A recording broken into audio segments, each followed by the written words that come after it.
Jo crec que el balanç és positiu, primer, perquè com a Catalunya mai havíem fet una trobada de 2 dies.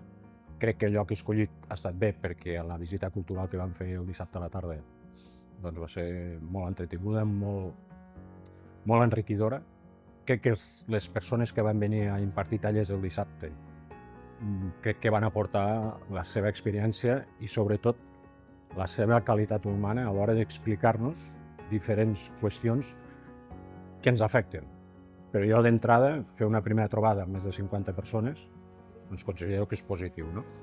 I per tant, animar-los, que ho donin a conèixer també a d'altres socis i sòcies que puguin conèixer o persones que pateixen crònic-colitis però que no són socis de la nostra entitat per a que sàpiguen que estem treballant de cara a que els pacients de crònic-colitis tinguin cada dia un dia a dia una mica millor, no?